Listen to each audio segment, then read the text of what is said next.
The largest IPO in history is 3 weeks away. SpaceX is aiming for a valuation of almost $2 trillion despite reporting massive losses, with 2026 set to be the year private megacaps meet public markets. I want to know what happens when our beloved index funds are forced to buy the AI giants, whatever the price. And in today's dumb question of the week, why does an IPO need 23 banks? All right, let's get into it. So in the 4 years or so that we've been doing this podcast, Romin, a repeated motif, if you like, is that you are a sci-fi nerd and you've had this dream that one day you're going to own a rocket maker that takes us to the stars. Well, here's your chance. Now, let's talk about sci-fi. Let's talk about the SpaceX prospectus. Now, normally these filings are super dry documents, right? It's literally just almost accountant speak. Really, what the company's doing is just trying to get a filing on the exchange and get it listed. And it has to tick certain regulatory boxes. So that's all it really has to achieve. But like you say, this prospectus is almost like a science fiction novel. It talks about taking the light of consciousness to the stars, which is right up my street. I was going to say that surely makes you want to buy it, Romin. Well, there are two different worlds I live in. There's a kind of science fiction world, and then there's the investment world. And I'm slightly concerned if the two of them overlap. Never the twain shall meet. Is that a great investment if it kind of tickles your sci-fi fancy? Probably not. Well, I clicked on the PDF to read this S1 filing and was immediately greeted by 14 pages of pictures of rockets. Beautiful pictures, sunsets behind them and everything, but it wasn't what I expected. No, I love that. I love the pictures and I love the idea behind it. But look, if we're talking about going to Mars, how do you price that? I mean, what revenue is that going to generate? Maybe asteroid mining would be profitable, but there's a huge leap between where we are today and getting these minerals out of space and onto the planet. There are huge numbers of technical challenges which have to be met. Now, SpaceX is in a fairly good position to do it because it's got these reusable rockets now. And when you think about it in concrete terms of the cost to get 1 kilogram of stuff from the surface of our planet into space, they're very well placed. I think last year they were responsible for 80% of the mass taken off the planet. Yeah, and whether that's humans or whether it's stuff, satellites, Well, I'm hoping most of the mass is satellites, not humans. You'd be lifting some pretty heavy humans. But to colonize Mars, you've got to get quite a few humans over there. Presumably, not all of them are going to make it. So. Did you see that for Musk to hit his top share reward, he needs to get a colony on Mars with 1 million human inhabitants? Yes, I saw that. And in the newsletter, we were joking about just getting his kids there would fill up some of that quota. But look, I think a lot of this is pie in the sky.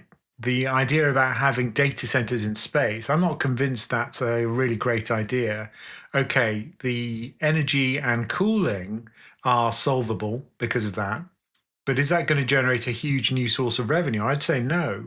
And going to Mars is just a pipe dream at this point. The prospectus explicitly says a lot of SpaceX's plans and future revenue is dependent on technology that does not currently exist. But how would a Martian colony generate revenue? I mean, presumably they'd have minerals they could mine, but then you'd have to ship it all the way back from Mars to the Earth. That would be ridiculous. So it's not going to be cash generating. In the same way as colonizing the US when we sent ships over in the 1600s wasn't profitable. People thought that it would be profitable, but it took a long time for those colonies to establish plantations and then start shipping goods to the UK and abroad.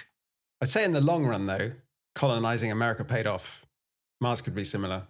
Possible, but it's hard to see what the payoff would be. I think, hedging your bets in terms of where humans live, that's a really good point. If an asteroid took out the Earth, at the moment, we'd all be stuffed.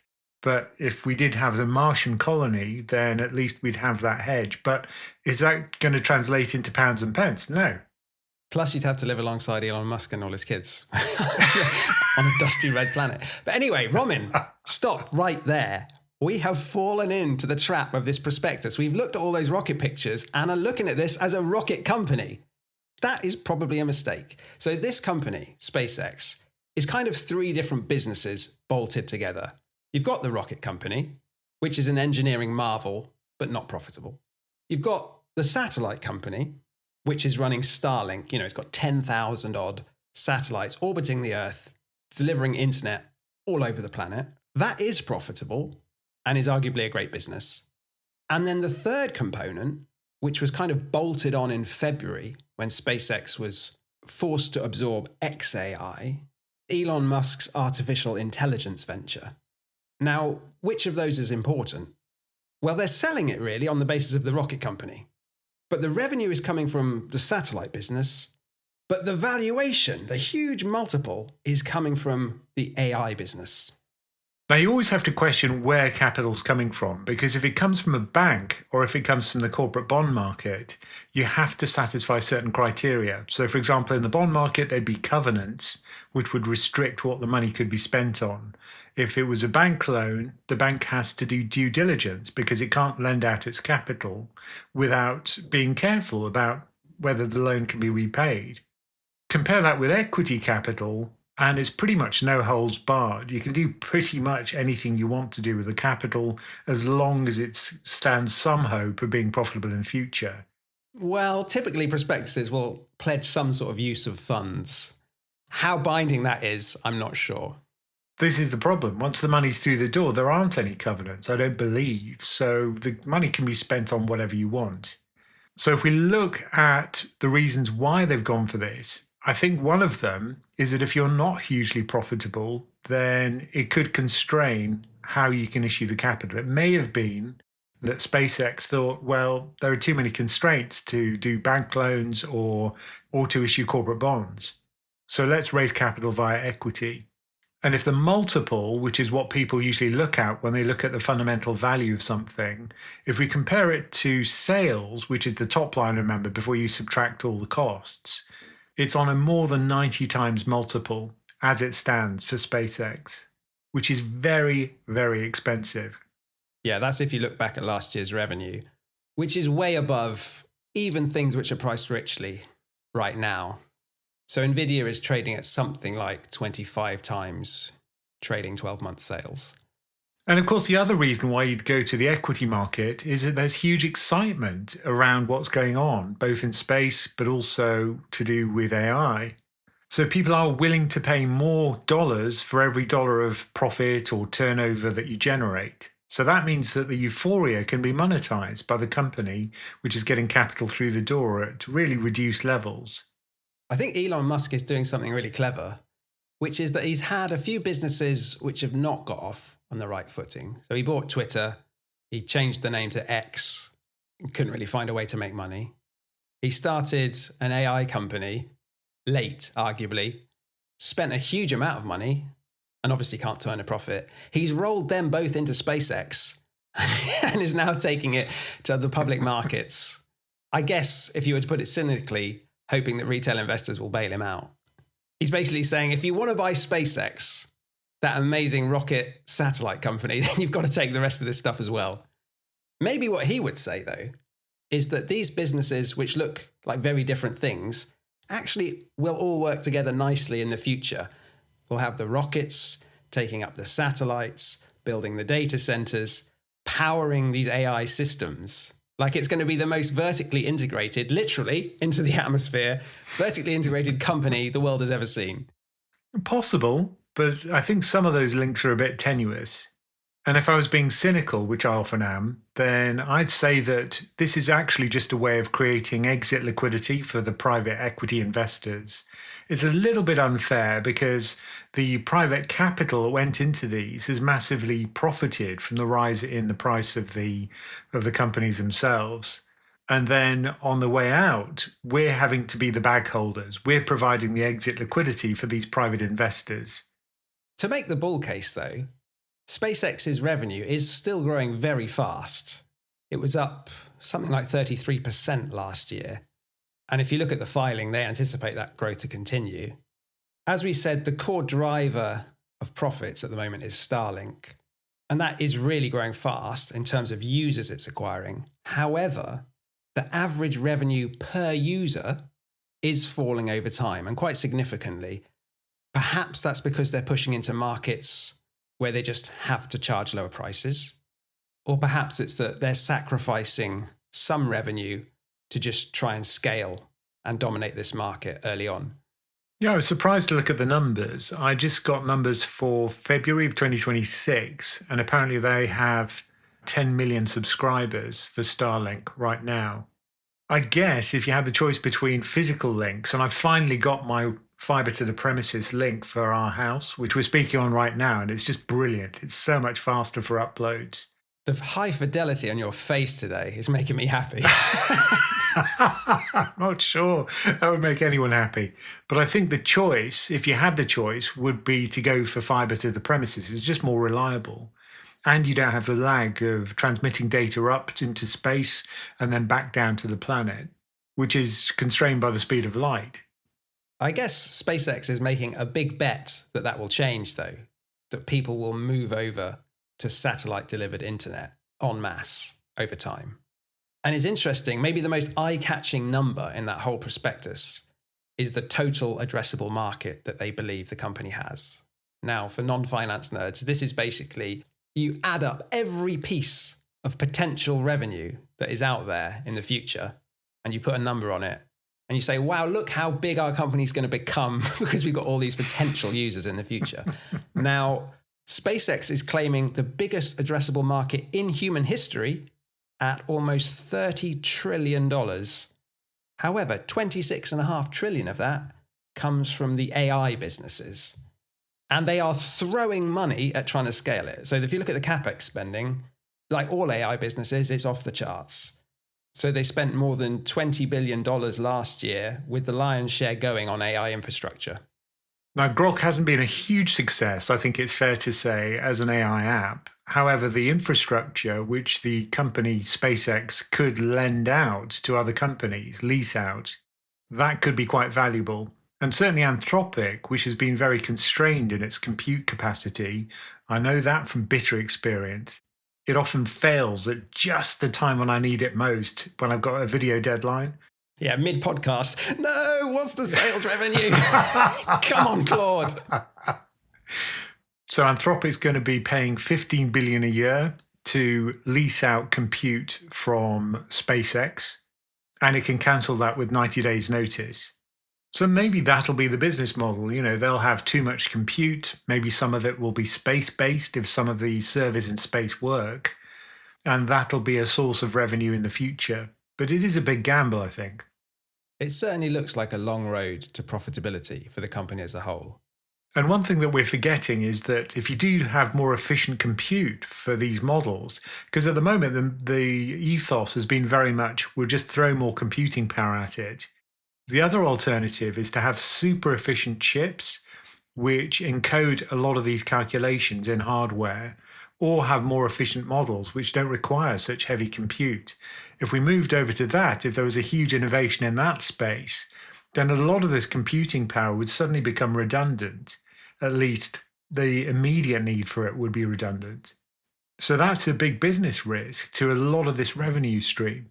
Yeah, this is the biggest IPO in history. And to me, it's for one of the most uncertain business models in history. It really is the final frontier, isn't it? Space. No one's really done it as a business. They're the first. And AI, no one knows how that's going to play out. And this is those two things together.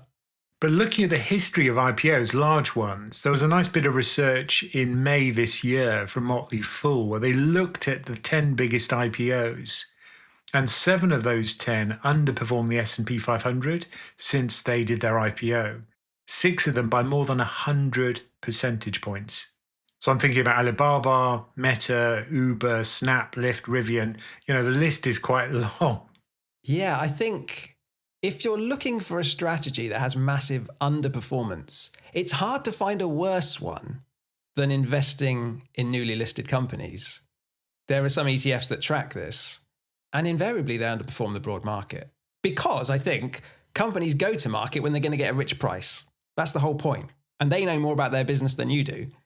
Yeah, you've always got to ask the question, why are they getting the capital now and why are they doing it via equity rather than something like a corporate bond or a bank loan or private equity? Because a lot of people are saying that these moves to list these companies now are because the private capital markets are simply tapped out. They can't raise the amount of capital which is required to fund the cash burn from these companies.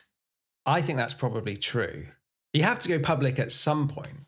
People are saying you can stay a private company for longer because of these deep pools of private capital, and you don't need the public markets as much.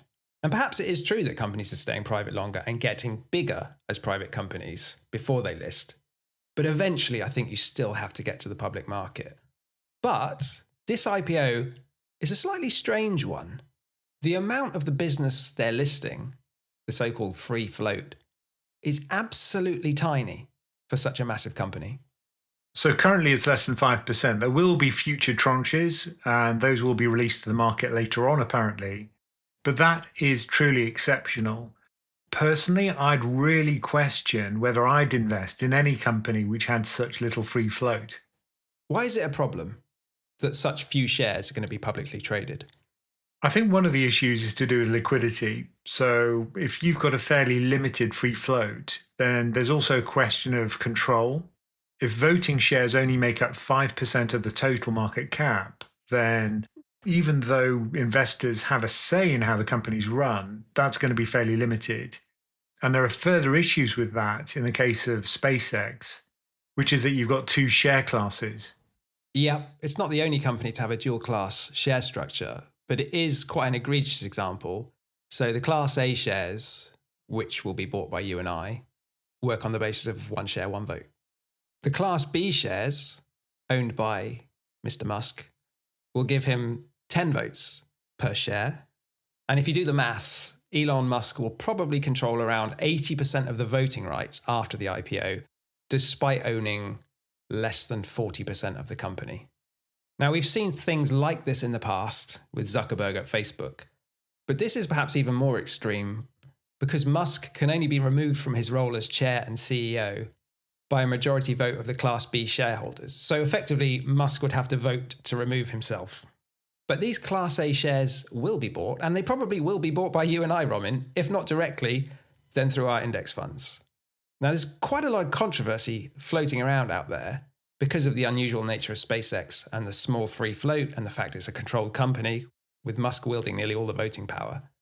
Some of the index providers have tweaked their rules or are talking about tweaking their rules so that SpaceX can be included. In a sense, they had to do this because they wouldn't want to be seen as being irrelevant. Plus, there was competition for NYSE, say, to list these stocks, the New York Stock Exchange, rather than, say, NASDAQ. But the free float thing really worries me because we're going to have lower liquidity and that'll make the stocks even more volatile. The way to think of it is imagine huge interest in the stock being funneled through a really narrow passageway. Because there'll be fewer stocks to trade, that'll make the price itself more volatile as supply waxes and wanes for the stock, both on the upside and the downside. Yeah, concentrated and forced buying into a thin float is the kind of classic setup which has helped boost Tesla shares in the past, with big jumps in the stock price around index inclusion. Let's focus on NASDAQ, because this is the index which has actually changed its rules. And just in the nick of time. So as of the 1st of May, companies that are in the top 40 by market cap qualify for inclusion after just 15 trading days of an IPO. That's quite a lot shorter than it used to be. Now, the NASDAQ 100 is actually somewhat of an unusual index in some ways, in that it does weight the companies by their full market cap, regardless of their float. However, they aren't going to do that for these tiny float companies. But what they are going to do is say, okay, what's the free float? We'll multiply that by 3, and that'll be the weight in the index, which mitigates the problem somewhat. But you could argue overweights these companies with minuscule floats. Yeah, there's a reason why we had this free float rules in the first place, which is to do with these concerns around liquidity. So I think this smacks of desperation from NASDAQ. I just don't like this bending of the rules for just one IPO, which is going to open the route to manipulation of the index later on, potentially. If only it were just one IPO, Roman. I think we might see a few more in short order. But let's go on to the S&P 500 because they haven't changed the rules, but they're talking about it. There's a consultation running. So the current rule has a seasoning period of 12 months following an IPO before a company can be included in the index. The proposal is to shorten that to 6 months, and there are a few other tweaks being discussed. One is to waive the requirement for a 10% minimum float, which obviously would benefit SpaceX. And one is to remove the requirement that a company be profitable to join the S&P 500. So I think presently you need 4 quarters of profitability before you become eligible. And that actually delayed the inclusion of Tesla, if you remember, into the S&P 500. Now, I'm not convinced this is a good thing at all, because if you are going to let unprofitable companies into the index, or companies which are maybe marginally profitable, then you suddenly lower the quality of the index as a whole. One of the beauties of passive investing is that it's not passive. There is a filter for companies to make it into the index implicitly. And if you remove that filter, then all sorts of junk can make its way into the index. Certainly for the S&P 500, that's been the case, but not all index funds have this profitability criteria. I suppose it depends what you think an index fund is for. If it's meant to be just the 500 largest publicly listed companies in the US, then these changes make sense, right? And if you didn't make these changes, then the index would be less representative because you'd have this massive SpaceX juggernaut listed, which isn't in the index. But if you were buying the S&P 500 because you thought it was like a bit of a curated benchmark with these subtle quality filters around profitability and minimum float, then this is a kind of philosophical shift. But think of it from the point of view of some old investor, I'm quite old, who isn't into these really speculative ventures. Is it suitable for them to have a fairly significant proportion of their wealth, their pension, their life savings invested in these speculative things? And that's the question I'd really ask when it comes to these changes in the inclusion rules. So much money is benchmarked against the S&P 500, I think about $24 trillion, that it is a huge responsibility to keep the quality, the standards up for that index. Now, we should say these are proposed changes with the S&P 500. They haven't come in yet. I believe the consultation finishes towards the end of this month, and the changes could be in effect before the SpaceX IPO, which I guess would mean, with a reduced 6-month seasoning period, that the S&P starts piling in when? Towards the end of the year, just as the insiders' lockup periods are expiring. What are you suggesting, Michael? No, not suggesting anything. Just if you do need forced buyers, that's probably the time, isn't it? But I think the good thing is that if you do get a company which goes from private to public, like WeWork, where the business model is broken, they manage to convince private investors, but the business model is not one that's reasonable. Eventually, markets will winnow out that dross. Eventually, that's going to sink to the bottom of the tank and fall out of the index. Markets are very good at punishing unsuccessful business models if they're not profitable. But it takes a while, and you're going to have to suffer the volatility while that happens. I guess for investors in the UK and elsewhere who aren't typically buying S&P 500 funds, they're probably buying a global tracker. They work slightly differently, I think. So, for example, the MSCI World Index and things like that, they already have fast entry mechanics. And if an IPO is sufficiently big, it does get included in the index quickly outside of quarterly rebalancing periods, though they are typically weighted by float rather than market cap, which mitigates the effect if you're worried about just holding so much SpaceX. I think the other issue is the downweighting of other investments, which are profitable and very good companies. I saw an analysis in the FT which talked about how much of those companies are going to be sold as a result of this new indexing. And it's huge. Companies like Nvidia, there are going to be billions of dollars worth of its shares which are forced sales because it's going to have to make room for SpaceX. Money has to come from somewhere. And it's just mechanical, right? It's not a matter of these companies being worse companies than they were a week ago. It's just that there's a new entrant which is going to squash them down in the index as a whole. It'd be interesting to see the magnitude of that effect. My gut instinct is that it will be small. I could be wrong on this, but because the float of SpaceX is so small and most of the world indices are using float adjusted weighting, it doesn't seem likely it's going to cause a huge flood that's going to move the stock prices of all the other mega caps. But we'll see, right? We've not really had something like this before. I did see a note from Bloomberg which said that after 6 to 12 months, around 24% of SpaceX's public float will have been absorbed by index funds, largely the S&P 500. But we'll have to see. We'll have to see exactly what those rule changes are if they happen. But then at the bottom end of the market cap table, you've got companies which will actually be knocked out of the index as a result of this new IPO. I think that's fair enough, though. That's how index funds work. That's how we want them to work. Fast-growing companies surge into the index, and the ones that are struggling are relegated.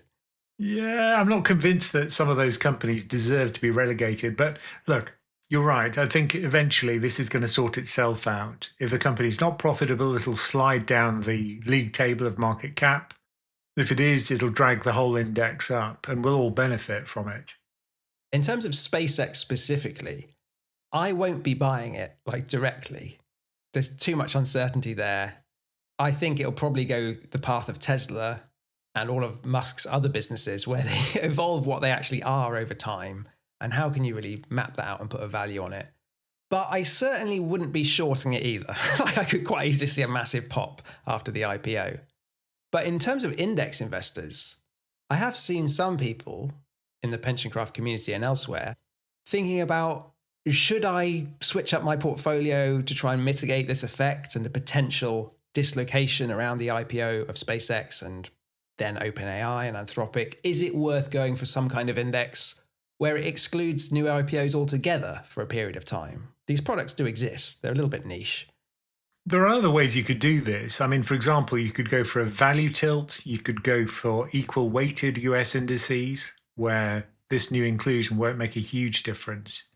Or you could tilt away from the US. But all of these things come with their own drawbacks. And I just like to keep things simple. So for me, I think I'll probably do nothing. In my fund portfolio, I might go for something like Anthropic. I'm not sure I'd go for SpaceX. I've already done pretty well with SpaceX via Scottish Mortgage. I bought Scottish Mortgage when it had just crashed, and it's now up over 100% since I bought it. So I'm quite happy with that. I didn't buy a huge amount. Look, it was fund portfolio, but I'm feeling a bit smug about it. Yeah, I think SpaceX is their largest holding, isn't it? It is now. Interestingly, they hold it on their books at a value of, I think, 1.25 trillion. So were it to go public at, almost 2 trillion, there would be meaningful upside there. Though a lot of that is potentially getting priced in. I see that it's now trading at a premium to NAV. Is that right? That's right. It was at a discount. Since that huge fall in 2022 with the tech wreck, it's been trading at a discount to net asset value. It's an investment trust. It's closed capital. That's how people express dissatisfaction with the fund itself. But recently, that's gone to a fairly chunky premium, I think about 7% to NAV. Okay, a provocative question here to help us wrap this up. Does this spate of mega IPOs suggest we might be at a market top? Some people are saying this is the case because if you look back in time at the waxes and wanes of the stock market, it does seem to be the case that when we're nearing a peak, you get a lot of big companies listing on the market, trying to get their shares away while the going's good. Yeah, I think the timing of these things is not a coincidence. They'll tap the market, the equity capital market, when euphoria is at a high. And I think they've judged that pretty well. Does that necessarily suggest we're at a market top? I'm not convinced that it does, as long as the euphoria continues. And if you just look at SpaceX's YouTube channel, if you see those launches, it gives me goosebumps every time I see one of those damn launches. I just can't help it. It's just the way I'm wired. I don't know why. I know that you're going to be on that Mars colony, getting mushed towards 1,000,000 people. No, I'm too old and clapped out to go to Mars. I don't think they'd allow dogs on Mars anyway, so that would rule it out. I was thinking, though, in that SpaceX prospectus, I don't think it actually says human inhabitants. Maybe we could just fill it with dogs. Cockapoos on Mars, yes. But okay, I get your point. So it doesn't necessarily mean ding, ding, ding, this is the top of the market. But let's just look at Musk's little empire. An interesting thing about this IPO is that there's a significant allocation that's going to be directly available to retail investors, something like 30% of the free float. That's unusual. Typically, it's the institutions which get first dibs. But it makes sense, right? Musk is maybe the greatest storyteller in the history of markets, and retail investors will lap this up, I'm guessing. But does this cannibalize the sentiment for Tesla? A lot of those people that would have been buying Tesla and have been buying Tesla, well, now SpaceX is coming to market. It's rockets, it's AI. This is the new thing, surely. Surely this shiny object is going to result in people pulling their money from Tesla to some extent and putting it into SpaceX, or not? Yeah, maybe those are different people. I think space nerds are different from people who believe in robotics and electric cars. And certainly the dream of electric cars has faded somewhat, at least Tesla's market share. The idea originally, I think, was that they'd really corner the market with EVs and also driverless cars. That pipe dream has started to fade, so we've got a new shiny red ball. So I think you're right. I think it will draw some of the attention away. And these are companies driven by attention. You don't get a 200 times multiple for Tesla for a random reason. It's because you've got this huge fan base who are irrational. You said it's maybe different people who believe in driverless cars than who believe in going to space. I'd say the buyer for all this stuff is people who believe in Elon Musk. That's the thing I think people are buying. And you have to. It's a controlled company. He's going to do whatever the hell he wants. And, there's nothing to stop him merging in Tesla to SpaceX at a crazy price in the future. You have to accept that as an investor. But the question is, can anyone else do this? You always have to think about moat. And if you look at what's happening globally, China's investing massively in AI and physical AI, and also things like driverless cars. And if you've got state sponsorship and you've got companies which are heavily capitalized by the Chinese government and a lot of science graduates, more than the entire United States and Europe put together every year, that kind of human capital and capital combined together, I think is going to be a force to really be reckoned with.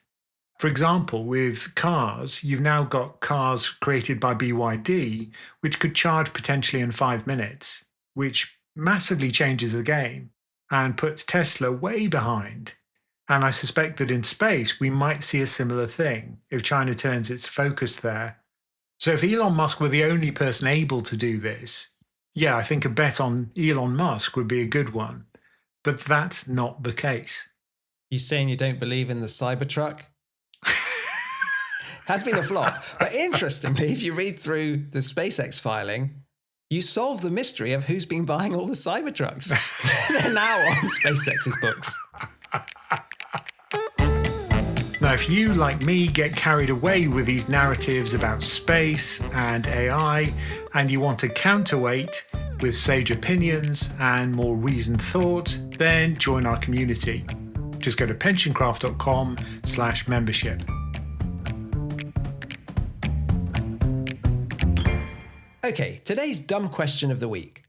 Why does an IPO need 23 banks? Now, if you look at the SpaceX prospectus, you can see a list of them, and the list is long. Just to explain what an IPO is and what it means to an investment bank, usually you have a department within an investment bank, the IBD department, right? So these are the bankers to the bankers. They usually dress differently. They're usually a slightly higher cut I shouldn't say that. Right. Compared to the rest of the bank, they're a bit posher, a bit cleverer, a bit better dressed. Are they cleverer or do they have plummy accents? Yeah, good question. But they kind of sit separately from the rest of the bank. They're also often compartmentalized in terms of data, because if data leaks from them to the rest of the bank, that's insider trading. So they sit in these kind of isolated ivory palaces within the bank. The way they generate money is pretty remarkable. Let's imagine a company generates 100 billion in an IPO. They usually take about 2% of that. It varies, the fee varies, but 2 billion comes to the bank in terms of fees for that service they provide. And what is this service? What are they doing to earn their commission? Well, they have something called a roadshow. Think of that as a kind of horse and pony show where they go around via various investors and say, look how brilliant this IPO is, and we're going to give you exclusive access, and it's going to be fabulous. Some poor junior has to spend 24 hours a day working on the slides. And then the slightly plummy IBD person will be giving the presentation itself. And who are they presenting to? Who are these investors? Is it institutions?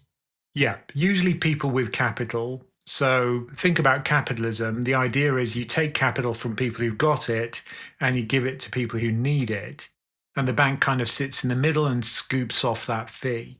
So we're talking about sovereign wealth funds, are we? Pension funds, family offices, this kind of thing? Yeah, all the people that you'd normally associate with wealth. In the case of Swiss banks, for example, it might also be high net worth individuals with family offices. So why do we need so many banks? Why can't one bank do this? Well, usually you have a lead bank which takes some of the risk. So if the launch is underwhelming, if the price tanks just after the IPO, they'll take some of the hit because they'll be buying the individual stocks in the primary market. And then hopefully they'll be able to shift that and sell it very quickly if the demand is high. So in a sense, they are taking some risk. They've got some skin in the game. That's the lead underwriter. And that's Yeah. a prestigious position, I understand. There was a massive competition on the SpaceX IPO between Goldman Sachs and Morgan Stanley. I believe Morgan Stanley was sort of Elon Musk's bank of choice over the years, who had done a lot of hard work for him. And I think they were a bit put out that the first name on the list is Goldman Sachs. But it's kind of like being a lawyer where you've got a really large case that's very well known. It's prestigious, right? That's why they want to be lead underwriter. And it's also very profitable. So you've got the lead underwriter who's carrying some of the risk if things go wrong. What are the other 20 odd banks doing? So once the launch happens, there's a kind of quiet period when companies are not allowed to publish research about the company.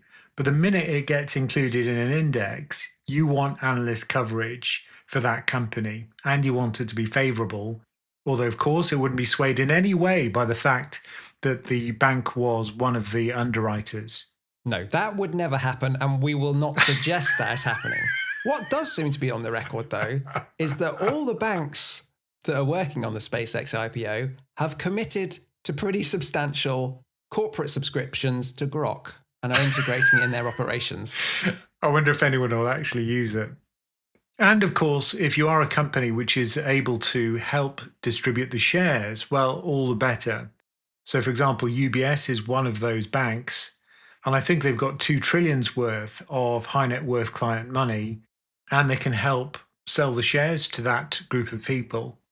Yeah, I wondered if this was the reason for so many banks, is that each bank has slightly different people they talk to. They all have different sovereign wealth funds where they're the primary bank and different family offices that use their services. So you spread the net wide, don't you, by having all these banks? Yeah, and if it's some kind of Japanese investment bank, then they'll be able to sell it to pension funds in Tokyo, where there's, again, a huge amount of capital. And there's also a question of favors. People will remember if they've been on this list, and presumably there are going to be favors passing in both directions. If you're in the capital raise with SpaceX, then maybe there'll be future capital raises, maybe other even ventures from Elon Musk, where you could get some of the action. Yep, first rule of capital markets in the 21st century is stay close to Elon Musk, it seems. Thank you for joining us for many happy returns.